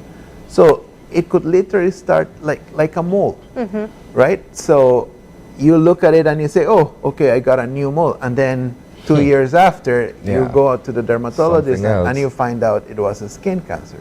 So that's where my recommendation comes in. Anything new, especially I would say if you are over 50 years of age, right? It's best to get it checked. Now, that doesn't mean that younger people can't or don't get skin cancer. There's quite a bit also. We've seemed to be associating the higher chance of getting skin cancer with more exposure to the sun. But should persons or are persons being on the inside of workplaces or the homes, should they also be wearing sunscreen? All right. So in terms of skin cancer prevention, the use of sunscreen should be done pretty much early in the morning and maybe around midday. And that protects you throughout the day. That's about it, right? So if you talk about other conditions, then some people might need to use sunscreen even when indoors. But when it comes to the purpose of preventing skin cancer, application in the morning and around midday, that will have you covered. You know, say you go for lunch and come back to the office, right? Or you have to go and run some errands, you're good with twice a day application. Let's talk about other ways that we can take care of our skin. Oftentimes we think of topical contributions, but Is it important to consider the things that we put inside our body that also cares for your skin? Yes, that's huge, right? Nutrition is huge, and sometimes we forget it because we're always looking for that cream or that pill that will build collagen and stuff, right? But for example, we know for a fact that the ingestion of beverages or food that have a high load of carbs, highly processed carbs, right? Or sugars in general, right? So latte or any of those, that will damage your skin and it will age your skin prematurely. So it's not just about trying to consume something to help us, it's also what we should stay away from. Dairy products. Dairy products, it's something that it's already known, it's proven, that they are pro-inflammatory. So that's why at least my patients with acne, they know that I will ask them to come off dairy, like no dairy whatsoever. No milk, cheese, yogurt, ice cream, any of that. Yeah. I know because I've also been in your office before and you told me the same thing. But one of the things that I want to bring up is oftentimes people associate with drinking water with having a fabulous skin. Is that a myth or is that true? I would say it's maybe a half true because water it's important to be hydrated. It's important for the well functioning of our system. But when it comes to the skin, you want to address the skin directly. So in order to give your skin that glow, you want to keep it moisturized, and you do that by using a lotion, a moisturizer. That was one of the questions that I asked you the last time around when you were here, because there's this myth, as Sabrina alluded to, that drinking lots of water helps to kind of, cleanse the skin and so forth. We've been hearing that. As a child, I grew up hearing that. And, well, clearly you debunked that the last time you were here. But the idea, I think, for many still remains the same, that water is good in terms of, being able to treat the skin or moisturize the skin, as it were. Yeah. You know what happens? In an ideal world, maybe that might be true, but if you think about it, we are constantly making aggressions to our skin. When, for example, the skin is supposed to be on the surface, it's supposed to be a little bit on the acidic side. But if I go and use a body wash and it's scented, I'm immediately changing the pH, the level of acidity. Don't say that. I love scented body wash. That's not healthy at all. Wow. So you see, now you change the pH of your skin, and now you put your skin in a disadvantage. It's not in its best shape. What about to protect perfume? Body spray, perfume. That would be fine. If you have sensitive skin, what you want to do is, like before you put on your clothes, you just spray it on the clothes and then you put your clothes on. All right. Well, Doc, as we are winding down this segment, I wanna perhaps do a quick round of do's and don'ts, or just your general tips. Let's make it really fast. First question, what is the most important tip that our viewers should take away on how to take care of your skin? Okay, so use of sunscreen, use of moisturizer, right? Avoid being out in the sun. If your shade is shorter than you are, seek shade. And then try to incorporate more vegetables, more fruits into your diet. Those have plenty of antioxidants, and those ultimately will help your skin to be healthier. Next, what habit ages your skin? Okay, sugar. Really? Definitely. Sugar, dairy products, yeah. All right, and if there's anything that our viewers should walk away with, what's the most important point you'd say? Do your skin exams. You don't have to go to a dermatologist necessarily. Just know your skin. If there's any new lesion, new bump, then you better have it checked. All right. Well, Doctor, it's always a pleasure. Thank you so much for stopping by, for engaging with us and reminding us that drinking water does not necessarily allow you to have great skin. Thank you. Thank you for having me. Yes. All right, we're going to take another quick break, and when we come back, we're switching over to Healthy Blends with Juice by Mar. Stay with us. We'll be right back.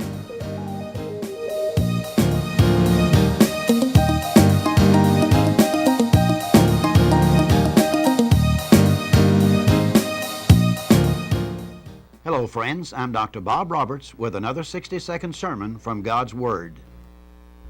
The Bible says, I have fought a good fight, I have finished my course, I have kept the faith. In October of 1968, with a wail of sirens from police cars and with dark almost settling in on the Mexico City Olympic Stadium, a lone runner wearing the colors of Tanzania staggered into the stadium. His name was John Stephen Akwari. He was the last contestant to finish the 26-mile, 385-yard contest. His leg had been injured in a fall and was blooded and crudely bandaged. He hobbled a final lap around the track as the spectators stood and applauded him as though he were the winner. After he had crossed the finish line, someone asked him why he had not quit. He replied simply, "My country did not send me 7,000 miles to start the race. They sent me 7,000 miles to finish the race." As I get older, I become more keenly aware of the fact that it is not only important to begin the race right, but to end the race right. Not only heroes receive medals, yet God promises a crown of righteousness for those who finish life's race faithfully. Today's 60-second sermon has been presented by Christian Foundations of Faith in cooperation with the Baptist churches in your area. For 19 years, SMART has been the pulse of our nation. A journey of growth, innovation, resilience, and unity. From the first call that bridged distances to the data that brought us closer than ever, SMART has been there, weaving threads of connection across our beautiful land. We have been active in providing innovative solutions to enhance our customers' lifestyles. Over the years, SMART has developed and provided various services to meet customers' needs. To the dreamers, doers, and the believers, thank you for making SMART a part of your story. For 19 years of trust, loyalty, partnership, and shared experiences. As we celebrate 19 years of connecting lives and dreams, let's keep the rhythm alive. Together, let's continue to shape our future one connection at a time.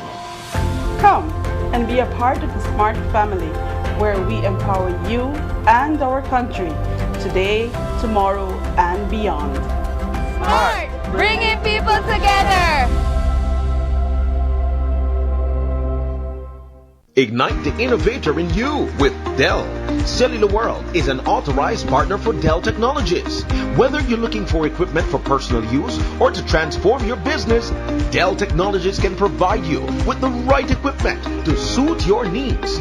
Dell is more than just desktop computers and laptops. The full line also includes monitors, data storage solutions, keyboards, docking stations, and other accessories. This is technology that makes it possible and provides solutions for every situation.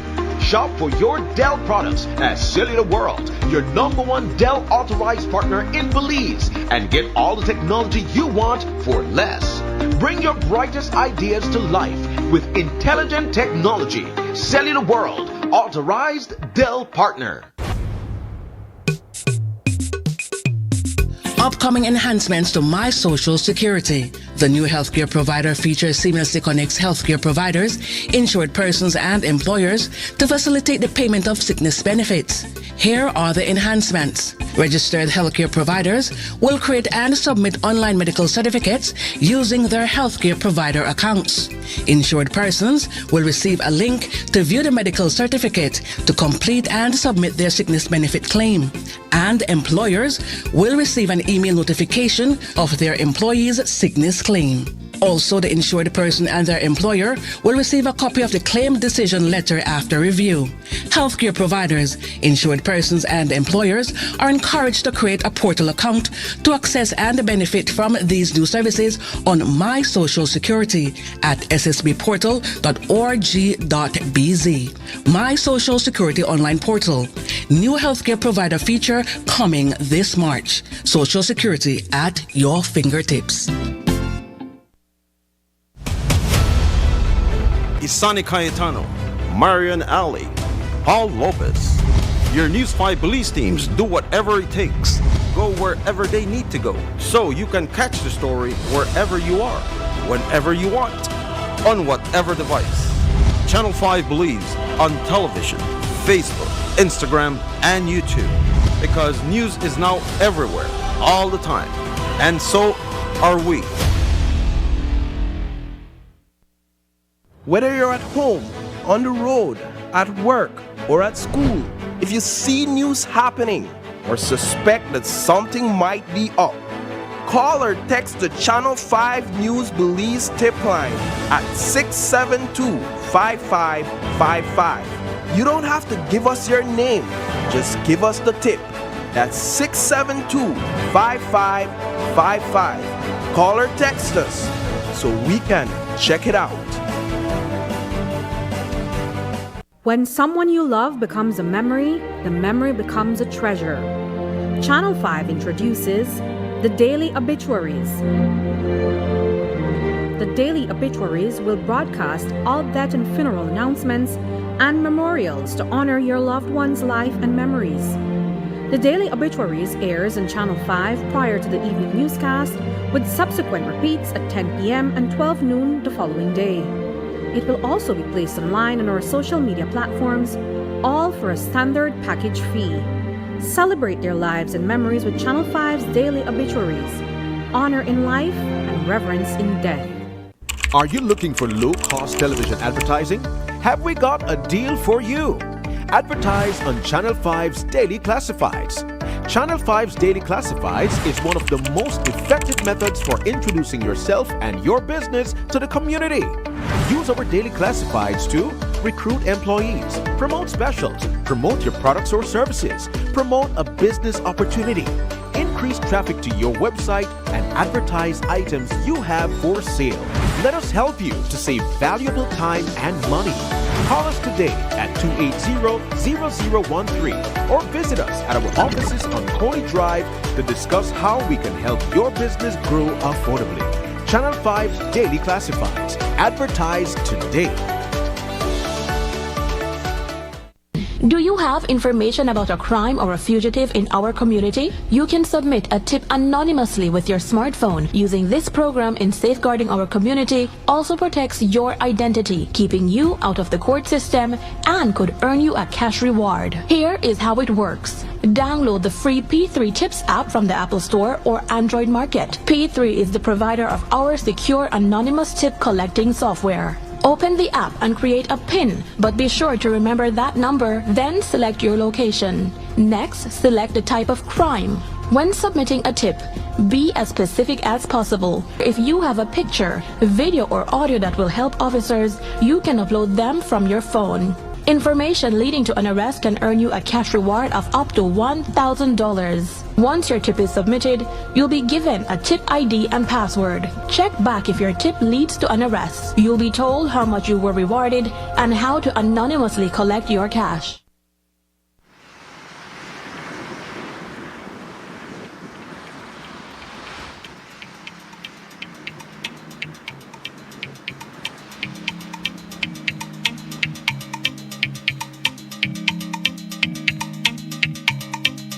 We will never give up the fight. Feel the temperature rise, souls intensify. It's time that we realize that we must work together to thrive. The world as we know it, the sky and below it. Could I never have more wonder? Yeah, with life and all you see, and the climate's changing. But hope is remaining. And we can't ignore the future. It depends on you and me. The Caribbean Sea, it's a part of me. We're all in this together.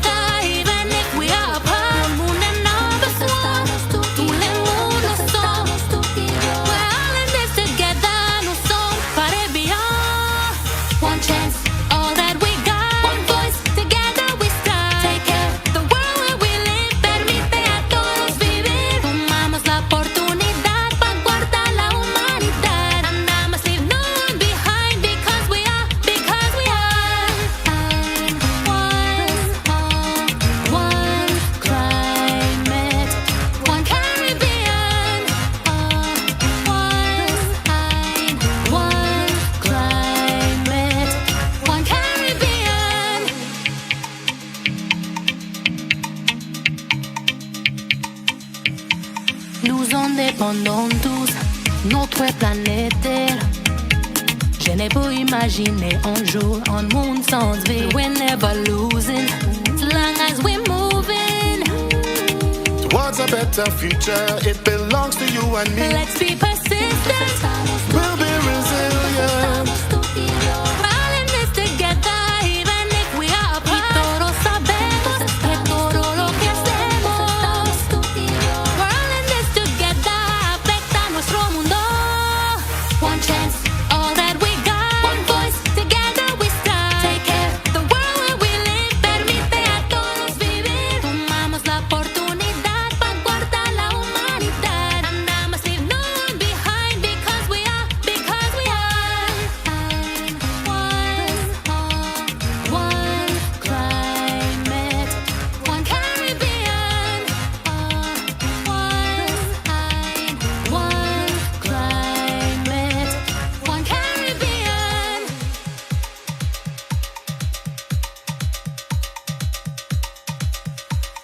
The world as we know it, the sky and below it. Could I never have more wonder? Yeah, with life and all, you see now everything's changing. But hope is remaining. And we can't ignore the future. It depends on you and me. Yeah. One chance, all that we got. One voice, together we stand. Take care, the world where we live permite a todos vivir. Tomamos la oportunidad para guardar la humanidad. And I must leave no one behind because we are one chance, all that we got. One voice, together we stand. Take care, the world where we live permite a todos vivir. Tomamos la oportunidad para guardar la humanidad. And I must leave no one behind because we are one climate, one Caribbean. We're never giving up the fight. To stay alive and bright. One climate, one Caribbean.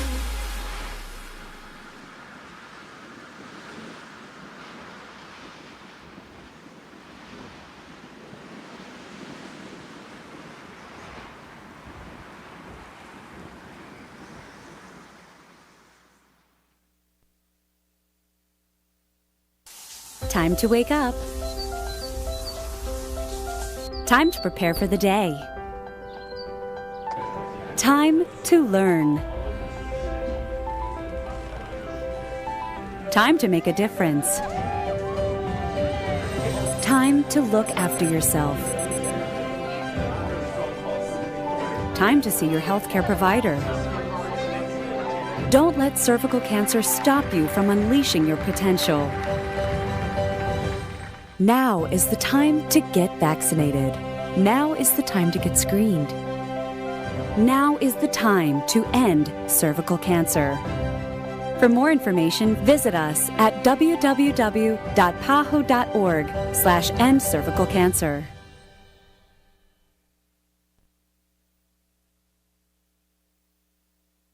I was 17 and in love, and I thought he loved me too. But now I know that a loving partner should not take away your choice of clothes you wear or the music you listen to. He should not take away your purse, car keys, or your phone so that when your family calls, you cannot answer. If your partner is controlling you, it is domestic violence. Call 0800-A-WAY-OUT or our cell phone number 672-9628.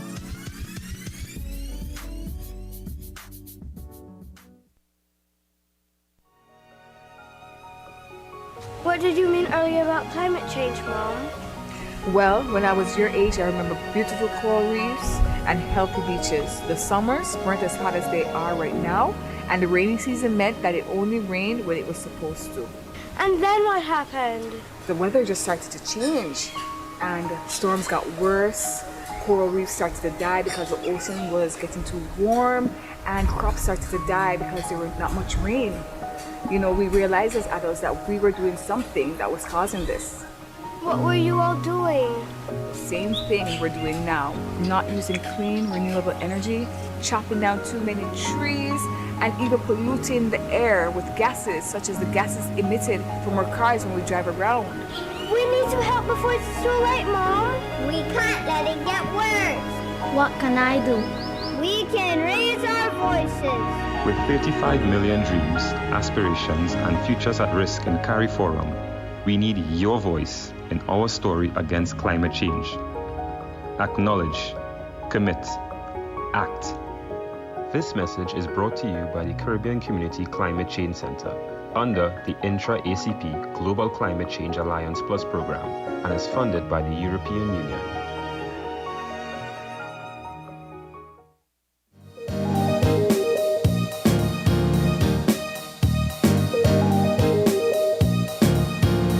Welcome back. This one is for you cheese lovers. Here's a flashback to when April went to Caves Branch and checked out a cheese farm.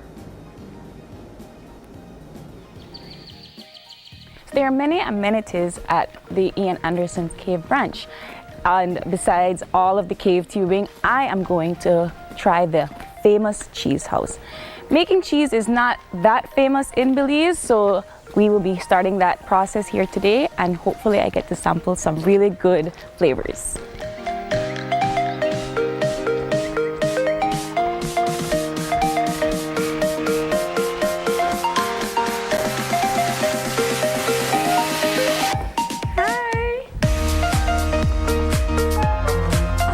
So here we have Miss Clarabelle at Ian Anderson Cave Branch, here to talk to us a little bit about how she is the cheesemaker here.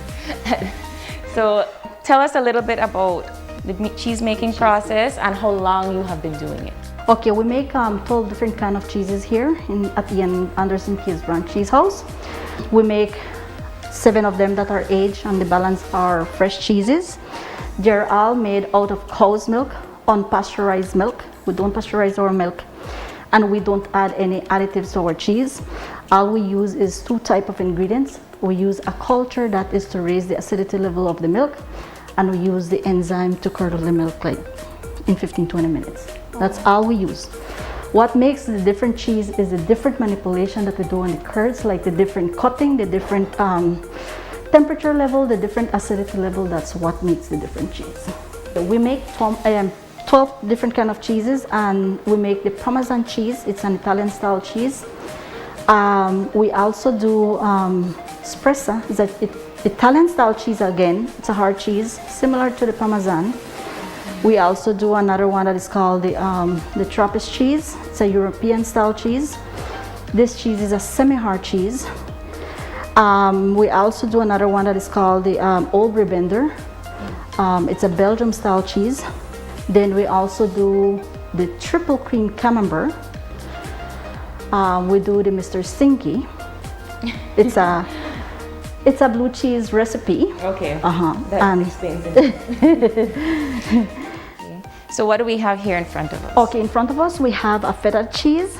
I would say this cheese is the easiest cheese to make. We don't have to warm the milk on this one here. We add the culture, then we add the enzyme in 10 minutes. We add the enzyme. It takes 40 to 45 minutes to form a curd. Okay. And then from there we cut the curds like a pea size. Then after that we stir the curds for 15 minutes. And then it's ready to put in the molds. This takes 2 months to age. Okay. When we put it in, we need to flip it to keep the moisture level on the cheese. So we need, so that it drains properly, we need to keep on flipping, because if not, the moisture will be on one side of the cheese, the bottom part, and then the top part is going to be dry. So we need to keep on flipping it. You can't be afraid. I mean, you just have to. Because no, see, you look like. We're going to start with the provolone cheese, because this is the milder cheese we have. This is the one that you said was the hardest one to... Yes, this is the hardest one to make. So this is how it looks. And this is how it looks when it's already cut. So this is the one we are going to taste. The difference between this and this is, this you have to have a high pH level than this one here. So this is a semi-hard cheese, and actually this is a soft cheese, softer cheese to this one here. And then you have the Trappist? Then we have the Trappist cheese. This is also a semi-hard cheese. And this one here, is similarly made than the old Barbender. Just different temperatures that we raise. And then this is my favorite one. And the Parmesan cheese. The Parmesan cheese, and this is a hard cheese. Okay.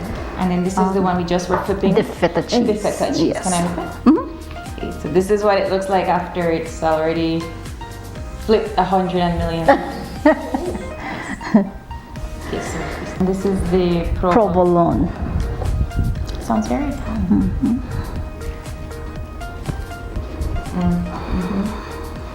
And this cheese, it melts just like the mozzarella cheese. Once you heat it, it melts. We have the other one. This is the old Barbender here, and this is the sharper one that we have. Barbender. So this is sharper than the. So we're going sharp. Yeah, the texture of the provolone, you would see it look more smoother than the old Barbender. This is because of the way we make it. It's because it goes by layer. Okay. But this one here is pressed for just 4 hours, and it still have little holes in it, so it gets a little bit more drier than the provolone. Okay. The best to keep it, fresh is to keep it in blocks. And then because our cheeses doesn't have any anti-mold, so if you shred it, it might get moldy on you. So if you have it like this, then it's more easier to clean with the brine. Okay. Thank you so much. You're more than welcome. That was a great experience. Can I have more cheese, please?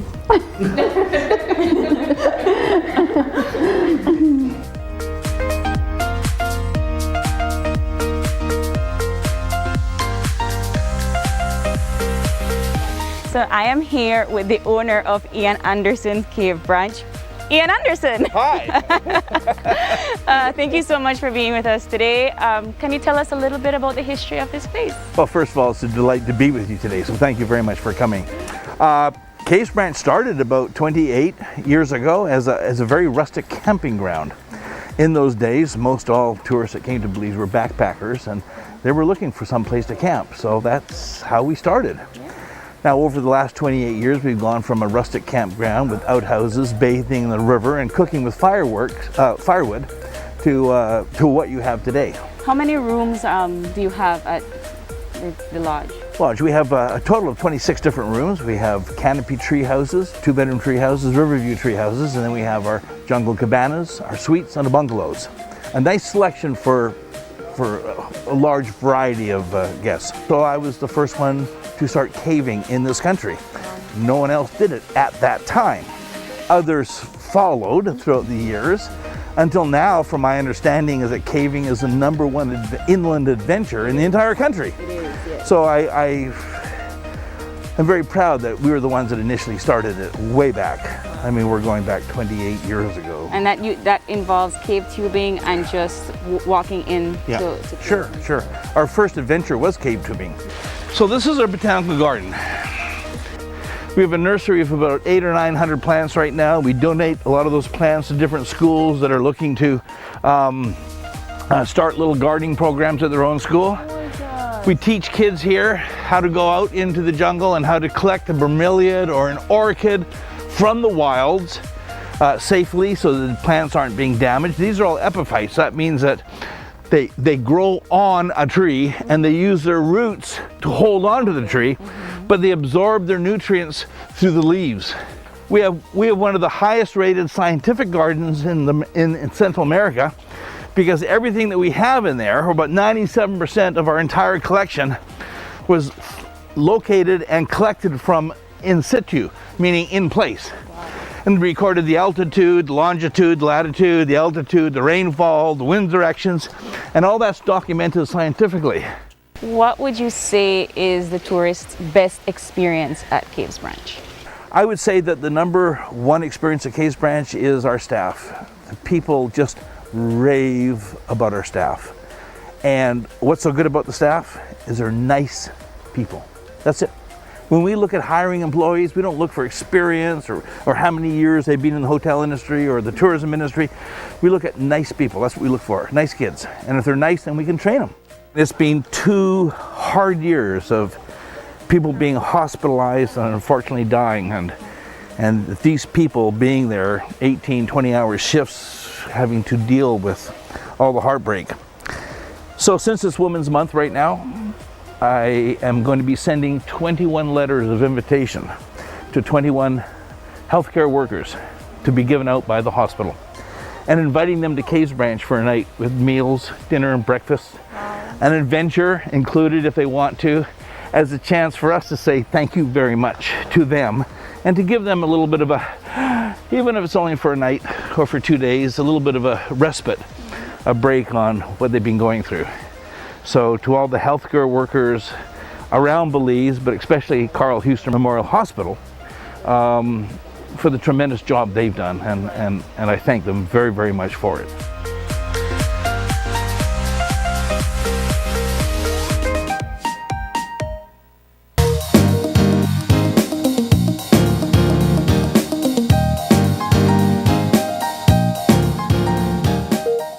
My name is Leomar Langsert and I'm a teacher and I bank with Belize Bank Independence Branch. What I enjoy is the safety features that the app offers. I have a sense of not having to worry or be concerned about somebody finding my password and username to sign in the application because of the use of the one-time password. And another feature that I love, that I use the most, is how the app synchronizes with my fingerprint on my device. I enjoy the rapid and easy, seamless process to apply for loans through the Belize Bank, and I don't have to be having too much back and forth to visit or take time to visit the bank. They also start to offer the online applications through the app for loan applications, which I believe is very neat. I would definitely recommend Belize Bank to other teachers because one of all the features and advantages that the app offer, with these online that Belize Bank offered, is basically everything that you can do in the palm of your hand. So I would definitely recommend the bank to other teachers.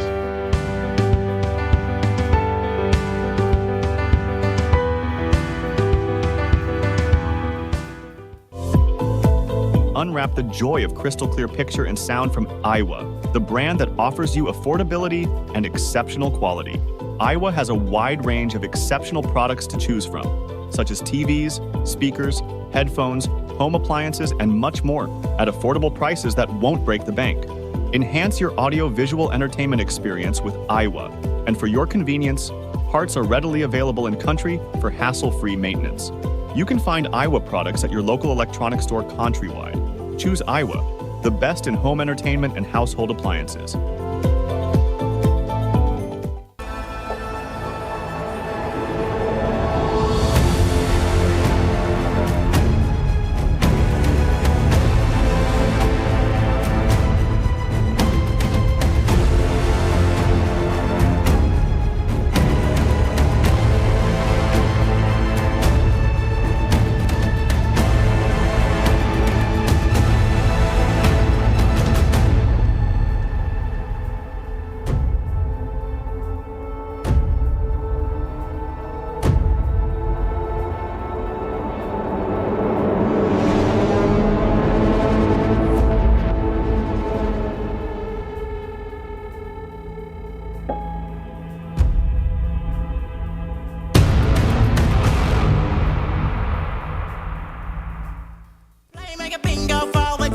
The Mega Bingo Progressive Jackpot has been getting bigger and it's now all the way up to $378,525. It's time to get in the game so you can have your chance at all that mega cash. Be sure to get your tickets for the next show airing on Wednesday, April 3rd on Channel 5 and Love FM at 8 p.m.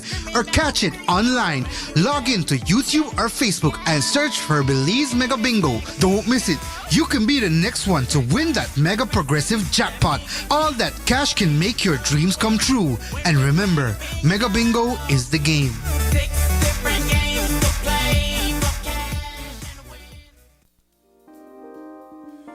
Prepare for the heat and stay cool with a Reamer Gree air conditioning unit from Benny's. Choose the right BTU unit size for your bedroom or living room and enjoy complete comfort. You can also save money with an inverter unit that is energy efficient. When the heat is on, stay cool and comfortable with an affordable, dependable AC unit from Ream or Gree. Available at Benny's. Quality and savings.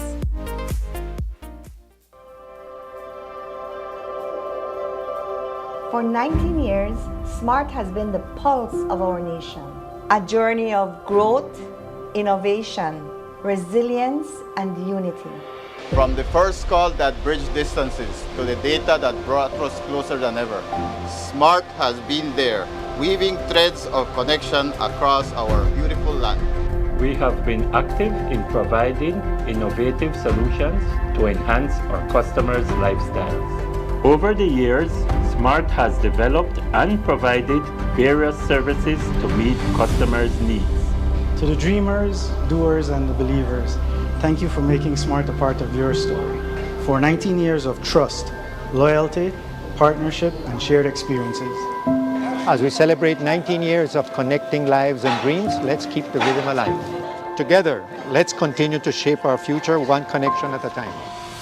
Come and be a part of the SMART family, where we empower you and our country today, tomorrow, and beyond. SMART, bringing people together.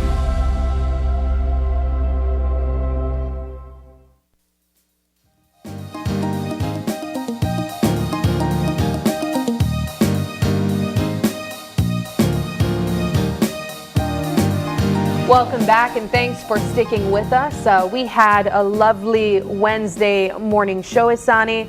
Of course, we had two conversations. We spoke initially with our friends from the Belize Chamber of Commerce and Industry, talking about the budget's governance aspect of it. And I think that's so important because, of course, we initially thought that the conversation would be around really going through the budget itself, but I think that was as of equal importance for us to touch on the aspect of good governance when it comes to preparing the budget and, of course, presenting the budget.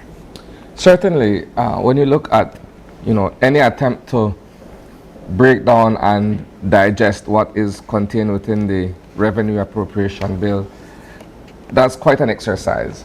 I alluded to it in the beginning of the conversation by looking at the budget book as being a thick volume, right? So that would have been some work to get through, but you're right in saying that it's equally important to focus.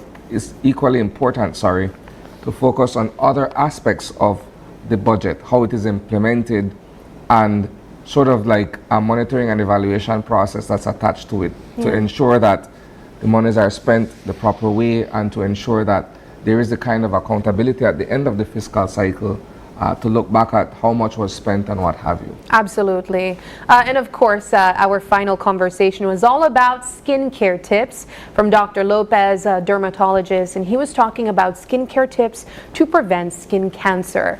Now, as you know, our skin is the largest organ of the entire body, so it's so important for us to take care of our skin.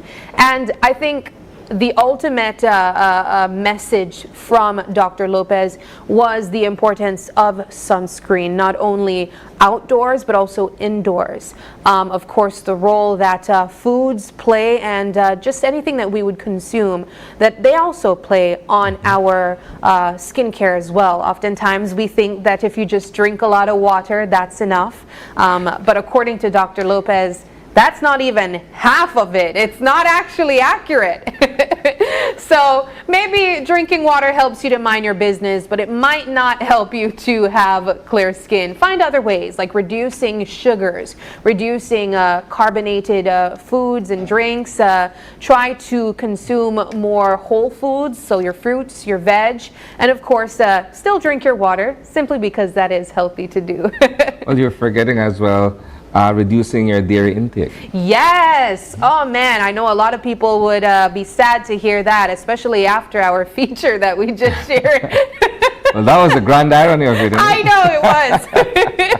But I understand that it is a struggle, Isani, for persons who don't have that lactose intolerance. You know, you would enjoy dairy, you would enjoy cheese. I don't think I've ever met someone that said they don't like dairy products. You'd say it does not do well for you, but I haven't met someone that says they don't like cheese. But in this case, Dr. Lopez is saying that it doesn't do so well for your skin. So try to maybe reduce in the initial stage and see if you can come off of it completely. We'll see, maybe it helps. Let us know. But it is April 3rd, and we are really Going there already. I feel like it was just April 1st and now we're already 3 days into it. It's going to be a hot day today, so try to stay cool. Wear your sunscreen, according to Dr. Lopez. Or stay indoors. Stay indoors, stay hydrated. If you're celebrating a birthday today, happy birthday to you. And if you'd like to give a birthday shout out, or if you have any questions, comments, or concerns, you can send us an email at oie@channel5belize.com. You can also catch us on Facebook at Open Your Eyes BC, as well as Instagram at OYE Belize. Thanks so much for joining us, and please do us a favor and join us again tomorrow as you open your eyes To start your morning right. Until then, keep your eyes, your mind, And your hearts open. Have a wonderful Wednesday.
Open Your Eyes was brought to you by the Belize Bank, our country, your bank.